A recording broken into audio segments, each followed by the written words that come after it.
Not every fearful avoidant avoids conflict, but for those who do, it's not about staying calm or in control. It's about staying safe.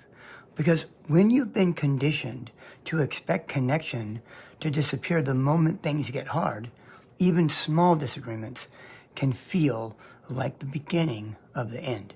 The Attachment Trauma Lab, our group coaching program, is now open. So if you're trying to make sense of your patterns and break free from them for good, links in the channel description. Just copy and paste it into your browser. Now, if you're a fearful avoidant and conflict avoidance shows up in your life, it's usually not about fear of the argument itself. It's about what the argument might cost you.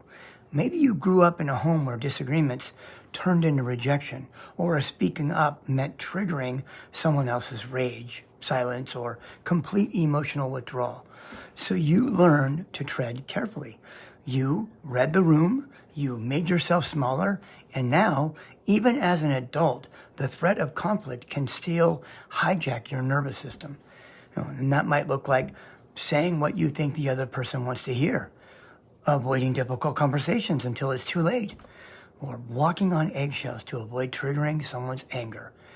How about apologizing when you're not sure what you did wrong, or disappearing emotionally the moment tension arises? But it's not just fear of confrontation. It's fear that conflict will trigger a rejection you can't control, that things will escalate, collapse, or disappear altogether. So instead of expressing how you feel, you pull back. You tell yourself it's not worth the fallout. You try to keep things smooth, but underneath, resentment builds. And eventually, the silent becomes the very thing that ends the connection you were trying to protect in the first place. Conflict didn't feel like a path to resolution. It felt like the beginning of the end. So you stayed quiet. You backed off. You waited for it to blow over. But healing begins when you stop trying to manage other people's reactions and start telling the truth about your own. You don't have to shout to be heard. You just have to believe that speaking up won't make you lose everything.